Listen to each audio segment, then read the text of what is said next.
For professional advice with a personal touch, consult FL Fuller Landau, Chartered Professional Accountants and Business Advisors. Click on flmontreal.com. Good evening. Welcome to today's Entrepreneur program about the entrepreneurial spirit that drives Quebec business. My name is Dan Delmar, along with FM Montreal's Josh Miller, as usual, on a Monday night. Hello, Josh. Hello, Dan.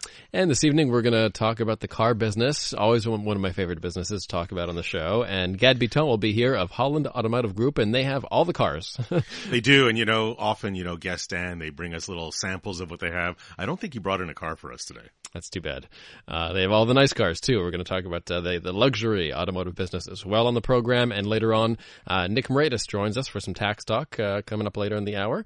And what will Nick's tax talk be about? Nick, I think we're going to focus on groups of companies. There's a lot of entrepreneurs that have their one company, but there are a few that have created over time a group of companies. So what are the challenges, at least from a tax aspect, of dealing with a group of companies and certain things that you kind of have to navigate through? All right, so that's on the way later in the show, and of course, our one piece of advice from Gad Bitton on the way as well. But first, news and notes, as we usually do here, to get the show going on a Monday evening. This column from Bill Brownstein, I noticed as well a few days ago, is quite good. Looking to hire, but few are biting, about the job shortages hitting Montreal.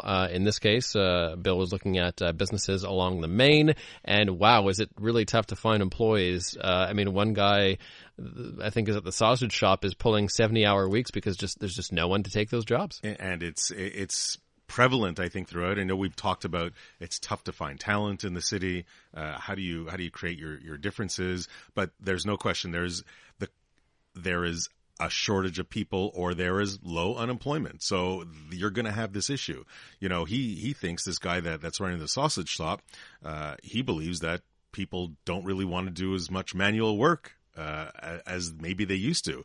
Or if we look at it this way, and we keep talking about Montreal artificial intelligence and a tech hub, there's just a lot more, call it sexiness, to go to those jobs than to go to maybe a sausage retail store. I think there's also retail does have an aspect of social abilities, communication and social abilities, and maybe not everybody's up for that either. They prefer the kind of behind the scenes or quiet environment or computer environment. So this is something I think that is prevalent. I think there's not all retail stores can readily find all the great people the next day, which means it all points to the same thing, Dan. We've said it over and over again. You got to find a way to attract people. You got to show them your culture. You got to be a little bit different than the store next door. And you got to show people that that's who you are. Just hearing about it might not be it. Show it online, display it. Of course, then it's who you know. So if you can find people in your own network, not just for sales, but network for your people too. This is an interesting one. These cafe chains all have different concepts, pay a few dollars an hour or whatever. So this one offers free coffee and cheap food, but you do have to give up your personal data in exchange. Now, this is not here. This is in the United States, and it's attached. This particular article that's that I read in the Financial Post, they're attached to Yale. But this, to me, Dan, is something that has been happening for a little while and will just sprout up and continue to happen that much more. This coffee shop, and there's only a few of them in that Connecticut area, this coffee shop gives away free coffee. They essentially sell their cafe food at pretty much close to cost. But in exchange, they want their customers' data. They want, in this case, Yale University students' data. Not just, your name and where you're from, but it's your gender, it's your kind of interests, it's likes, there's an app that they go through it, and you have to register, be on the app, you have to register a bunch of information. They're collecting data. As we all know, Internet of Things, big data. Data is what people pay for. And if they can collect data on Yale students, and it's a pretty big population, Yale University, and they're affluent or they're going to have affluent careers, that's something that's going to be worth. So I wouldn't be surprised if a bunch of other businesses came up and said, you know what, I'm going to give it away, but I want your information and I have the right to sell your data to somebody else. That's going to be something. Now, you have to have the right amount of investment money to be able to pay for that until the advertising or the dollars come in for the data, but it's something that is going to happen more and more.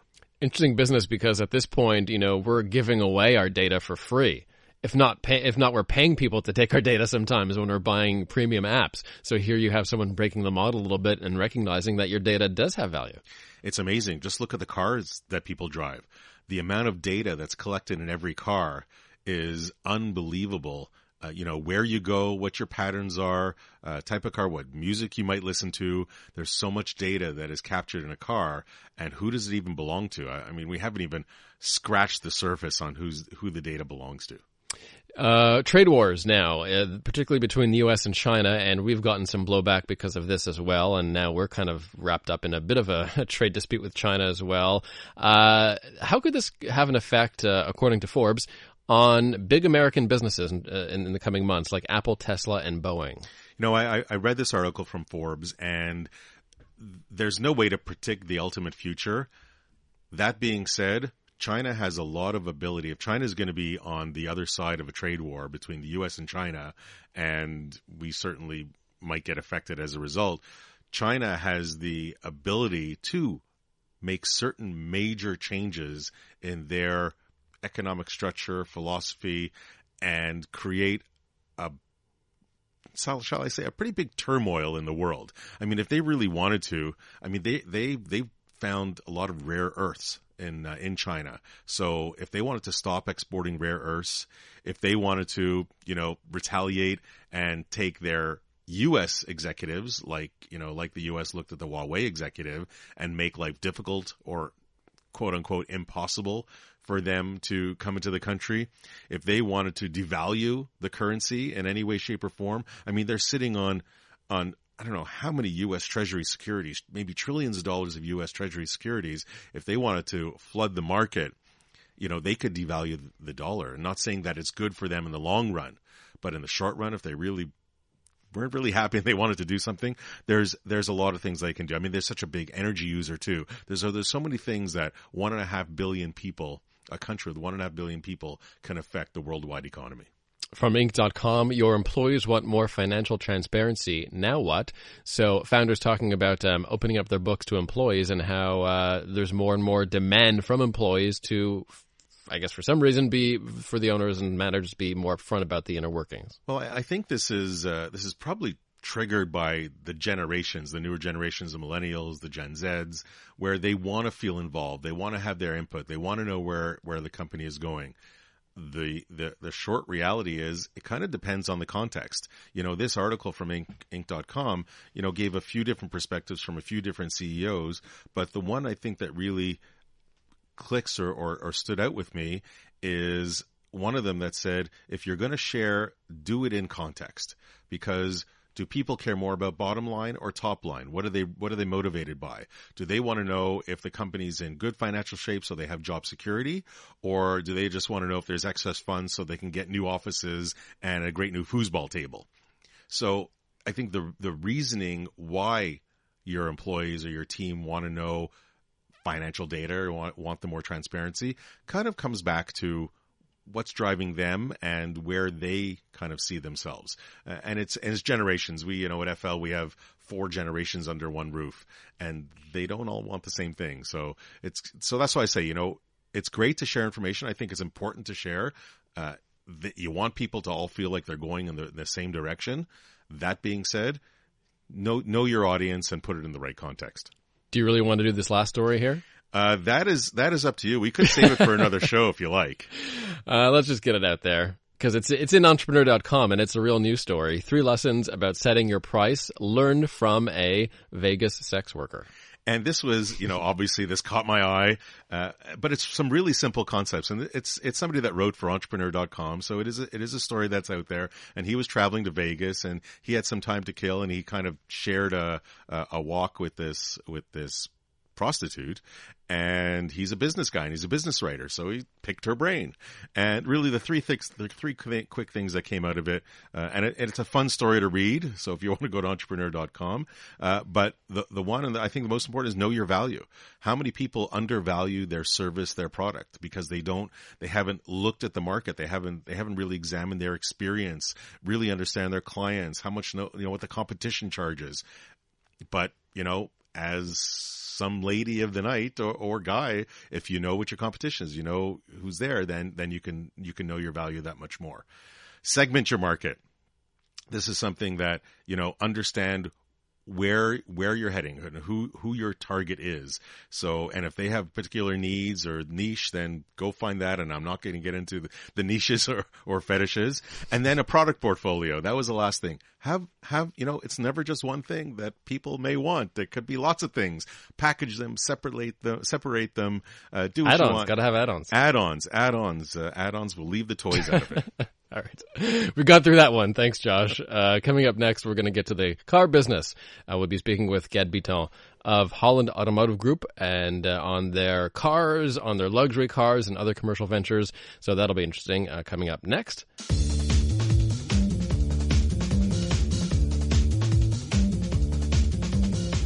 For professional advice with a personal touch, consult FL Fuller Landau, Chartered Professional Accountants and Business Advisors. Click on flmontreal.com. Welcome back to Today's Entrepreneur, presented by FL Montreal. Inspiring stories from outstanding business people. Dan Delmar and FL's Josh Miller with you. And this evening, we welcome to the program Ged Bitton of Holand Group. Mr. Bitton, welcome to CJD. Thank you. Nice to be here. And the first question that we asked, just so the listener understands, although Holand is pretty well known in Montreal area, is what is the Holand Group? What does the Holand Group do? Holand Group started off as a auto leasing company, has now branched out over the years into real estate company, private equity business, and several other investments. It's not just a car company. But is it mostly known for the automotive side of it? I guess that's where it kind of started. Absolutely. Now, when did you get into Holand? Did you start Holand? You bought into Holand? Purchased Holand in 1995. How was that experience getting in? Very interesting. It was a very difficult process. Going into business is not the easiest feat, but very, very, very interesting process. Very invigorating, very enlightening. It was great. From that, did you? I don't know if it was the first business you ever bought, but from that, were there kind of lessons or experiences that you went through that you took into some of your other ventures? Absolutely. To go into any business, you need a strong financial partner. You can't go into business and not that I want to advertise for our financial partners, but I have to tell you. That's okay. If they were good. They were all good, actually. The Bank of Montreal, was our financial partner and helped us enter into the space. The biggest challenge any entrepreneur has is, how do I go into business and, where do I get the money? They come up with the idea, they come up with the concept, and then they need the money. So they go to, private equity, private investors, and, we were, very scared as young entrepreneurs, and the Bank of Montreal was just unbelievable to this day. Could you explain how the car business works exactly? Because typically we'll see dealerships that are, franchises or Jeep, Chrysler, whatever. You sell everything. Tell us how that works. Auto leasing is not a dealership. It's an auto finance company. It's a car bank. Essentially, we can provide leasing for pre-owned vehicles, new vehicles, any type of rolling stock. The beauty of our business is that, as I told you before, when the new car business is strong, we're leasing new cars. When the used car business is strong, we're leasing pre-owned cars. We have everything at our fingertips. So it's a fantastic position to be in because you're really recession-proof, right? When business is strong on the new side, you're leasing new. When business is weak on the new side, you're leasing used. And there's so much demand out there. The auto finance business, since the beginning of time, is an unbelievable business. So that segment in itself, it's like having 100 dealerships under one roof. Now you have of your brands that you handle, there are the regular ones, there are the Toyotas of the world, but there's also the luxury brands, the Rolls Royces, the Karma that used to be Fisker. How did was that there when you first bought Holand, or did you bring it in later on? And maybe you can describe one of those experiences. One of the interesting, being an auto finance company is great. You get to a certain point when you grow, where do you go from there? And I felt that having a leasing company without having a service department or a dealership made you sort of, it didn't give half you pregnant? Yes. It's a good point. I mean, you were either in the business or out, but it still, people sort of perceived you and said, they always used to say to us, why should I lease from you when I can get it from the dealer for less? Mm-hmm. What's the point? And what's your answer? My answer is, first of all, service. Have you ever gone into a dealership? I'm not saying mine. Mine are good. Now, today they are. But going into a dealership to this day is a very difficult, it's not the most from a pleasant. Consumer standpoint. Not a pleasant experience. It's granted maybe a bit more pleasant today because the manufacturers have gotten tougher on the dealers. But if you go across Canada and the U.S., take a survey, the most successful dealers offer the best service and best after service. Our leasing company was fantastic. Our turnaround time was quick. We didn't want to focus on volume dealerships. We decided to focus on ultra luxury. That was the space that we enjoyed because your returns were much greater with less people. And so how did you, like a brand like Rolls-Royce, how did you get into that? Was that approaching them directly? We did. We Gotta approached be a them story directly, behind there somewhere. Yeah. Actually, when Holand, we bought our first building, which was the former Porsche Audi building on Décarie Boulevard. Our business had grown to a certain point. We said, what are we going to do with this showroom? Because an auto leasing company really doesn't need a showroom. They're a car bank. And I was reading a publication, Automotive News, which is the foremost publication in the car business, and I see this ad for Rolls-Royce. Not an ad, but I see a showroom with Rolls-Royces in it. And they were just announcing that BMW Group had purchased Rolls-Royce in 2004 and that the requirement for being a Rolls-Royce dealer was a 2-car showroom. So here I am sitting on Décarie Boulevard. There's 300,000 cars a day driving by here. I'm going to call them. I've got a 10-car showroom, and I'm really not using the real estate. So that was the beginning. I wrote them a letter. Just a simple letter. You didn't have to sell yourself more than that. Oh, yes. To get the franchise took me almost 7 years. It was a lot of work. But, the manufacturers have very stringent requirements on who will represent them. It's not only having the funds, it's, do you have the experience in the industry? Do you have the client base? Are you the right representative for that brand? They're very, very, very stringent rules. Do you have to undergo it kind of like an audit every now and then? Do they come and test their quality control? They're always testing. The manufacturer, first of all, should always test because they're your partner in business, and they need to test. If they want to keep their level of service up, they need to test. And I noticed there's also, what about the electric cars? Have you gotten big into more in the electric cars? If you ask me about electric cars, my personal opinion is that we have a long way to go. Although Quebec is a tremendous market for electric. People embrace electric in Quebec. It's one of the best cities in North America. Tesla sells... They're one of their best cities in North America is Quebec, Montreal. It's unbelievable. I like it. I think there's still a ways to go. I think they're expensive at this time. And I think that, there is still a lot of room for fuel. Combustion engine is still the thing. There's noise to it. People like it. Granted, the electric cars have made some headway and they will continue. But I think that they're at least, to get market share, 10 to 15 years out. Today's Entrepreneur on CJAD 800. We're chatting with Gad Bitton of Holand Group. We'll talk more about the car business, about his real estate arm, and customer service and more coming up. Plus, Nick Moreda's tax partner at FL lets us in on some tax rules to consider if you have a group of companies. So that is on the way.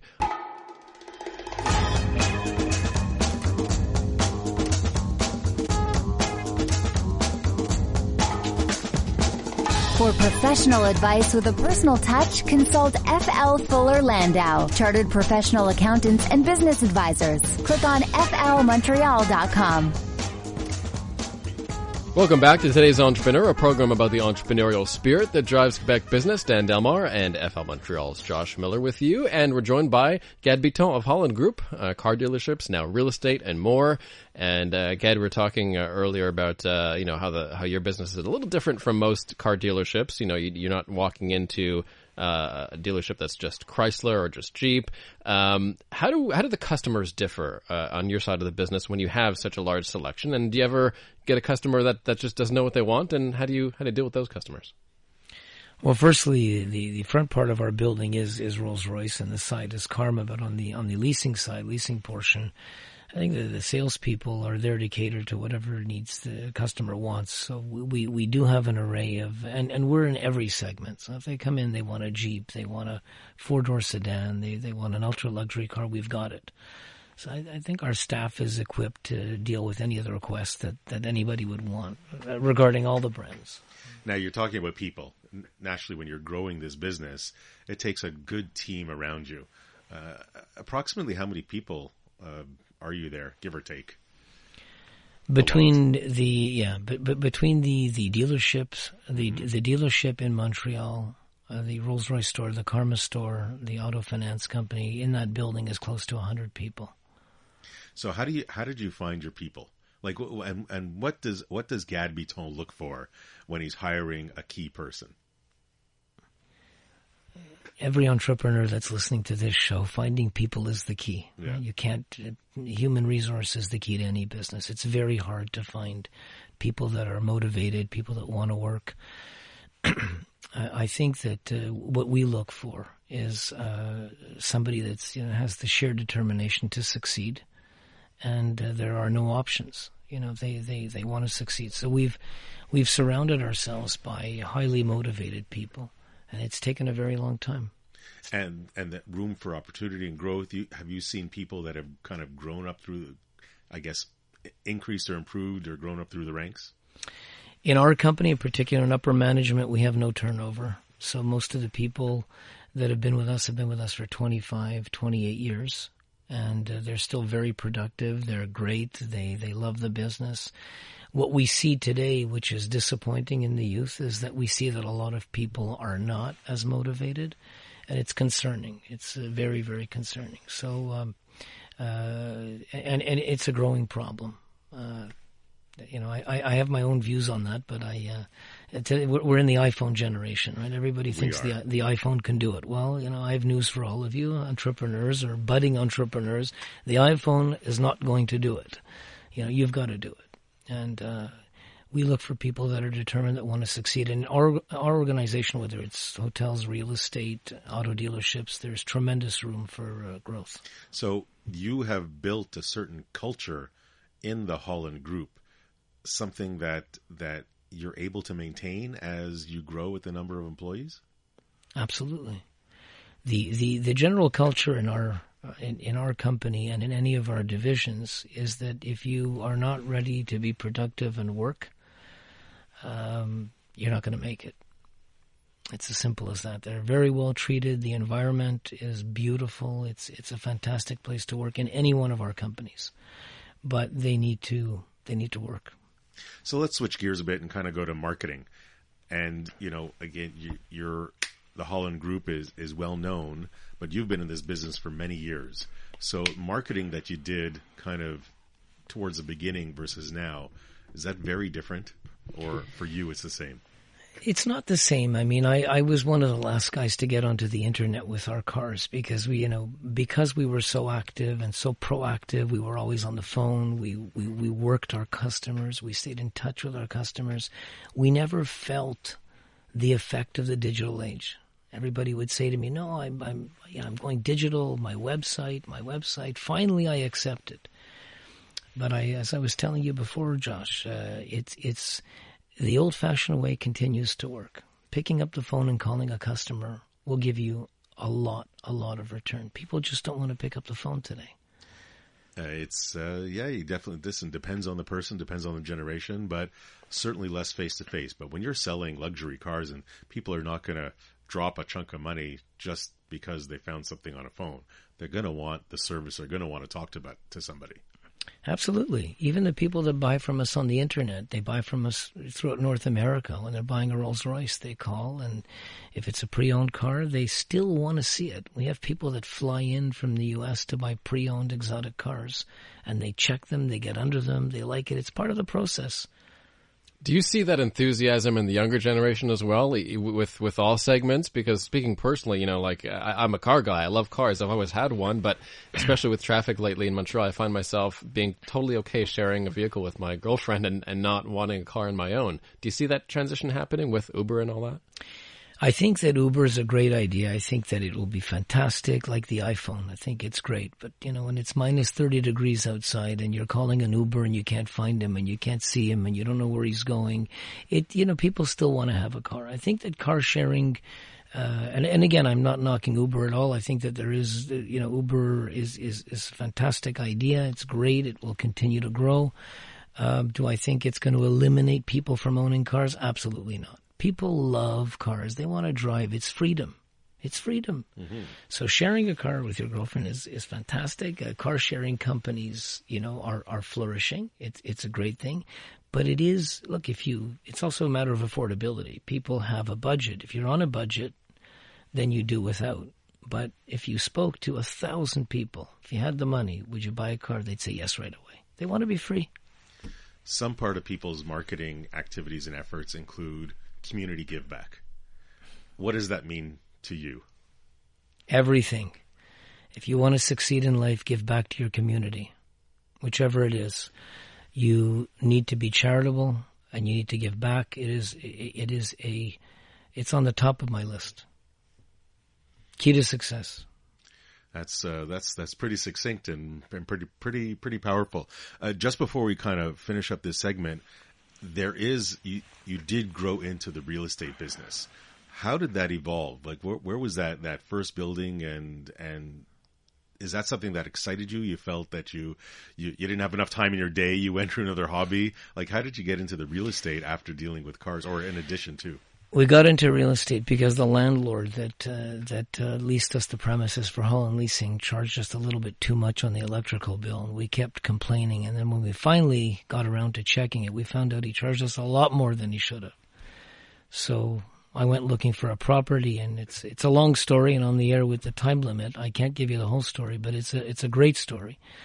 Finally, we ended up buying our first building on DeCarry, 8525, where our head office is, and it was as a result of the electrical bill. But great feeling to own it, great feeling to be in that business. Real estate's fantastic. Do you get? Are you reward? Like, I mean, the car business certainly rewards you. I'm sure you have a passion for it. Does the real estate business give you that as much energy as the car side of the business? Real estate, some will say, is a false sense of security. It's a very long-term play. You can't make money in real estate day one. It is a very long-term play. You need an operating business to support the real estate business. If you don't have one, good luck. Or a financial partner. Or a financial, with deep pockets. With deep pockets. Last question, as a marketer, I'm curious about this. You guys still do billboards. Do they work? They do. It's more for brand recognition, but they do work. Yeah, I think visibility and brand awareness, certainly in your game, because you want people, it's still all about face-to-face in certain aspects, that will never go away. Gad Bitton of Holand Group will have your one piece of advice for today's entrepreneur in a few minutes. And coming up next, we'll check in with our tax partner at FL, Nick Moratis, on some challenges when you have a group of companies. So that information is on the way. For professional advice with a personal touch, consult FL Fuller Landau, Chartered Professional Accountants and Business Advisors. Click on flmontreal.com. Inspiring stories from outstanding business people. Today's entrepreneur on CJAD 800 with Dan Delmar and FL Montreal's Josh Miller. This evening in studio with us is Gad Bitton of Holand Group. We'll have his one piece of advice for today's entrepreneur on the way. But first, we welcome back Nick Moratis, tax partner at FL, to talk about what happens when you have a group of companies and how that can pose some challenges. Welcome back, Nick. Hi there. And so, Josh, in this case, we have an automotive business that branched out into real estate and perhaps more.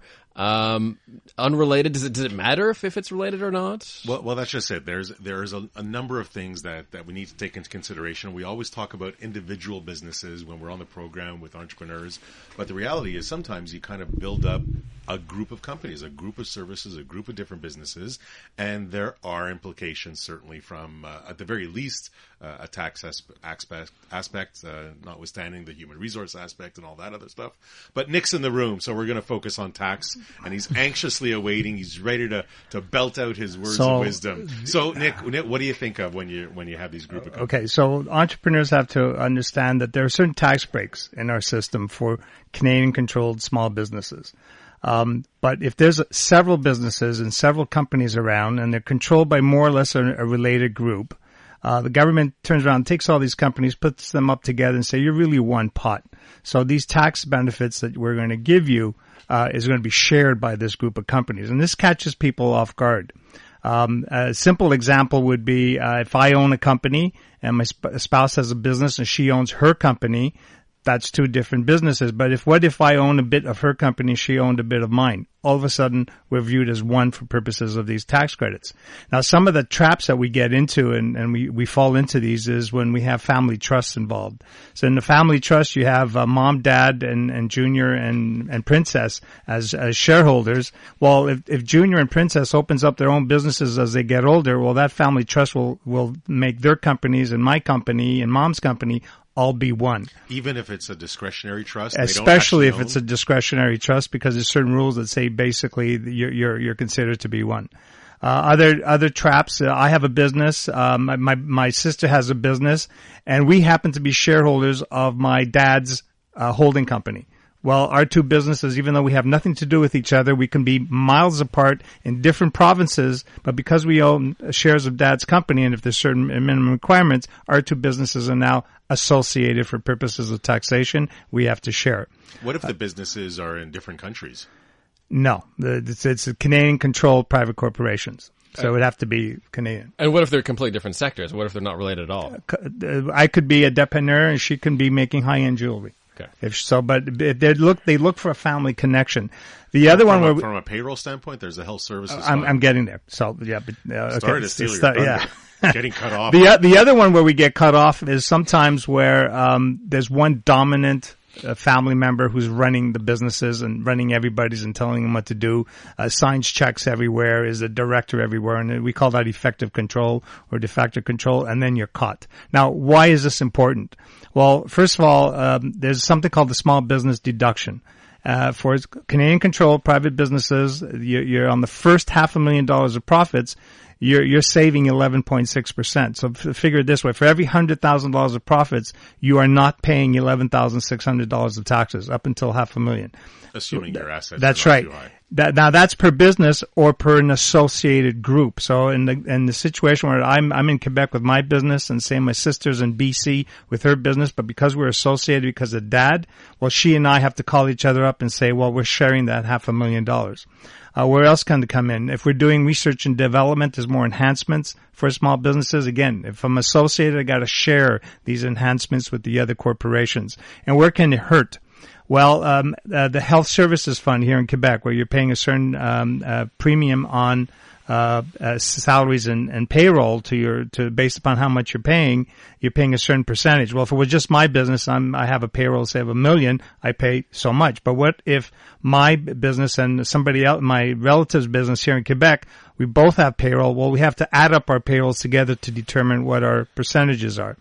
And it goes on. There's a lot of restrictions once you get into this associated rule as to getting these benefits. Now, this segs into something else what the Liberals came up with about, which is starting this year for taxation years beginning 2018, is the grind down of the small business deduction for those who have associated companies that are earning passive investment income, like interest, dividends, capital gains, rents.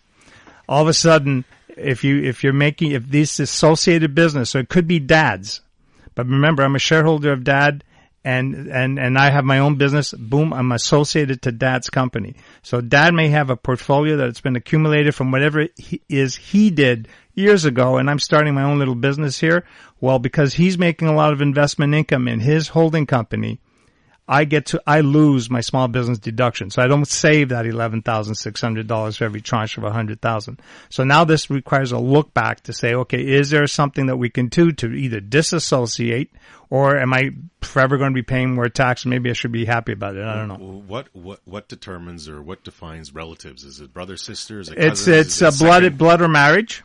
And that's what we look for. And there's certain minimum requirements between how many shares do I have to have a dad's company or my sibling into mine that we have to respect and do. And that's why when you're into this associated rule, it's very difficult to get out. There's a lot of deeming rules that says, well, if you have so many shares, you're automatically deemed to be. And there's certain control elements that you have to respect. So it's not that easy as it used to be 20, 30 years ago to try to finagle your way around. It's getting tougher. But now what's happening with 2019, however, is if you do have a situation where you have siblings and or parents with their own businesses, with their own companies that they worked on their own, now you're seeing an impact because of this loss of the small business deduction because of somebody else's investment company.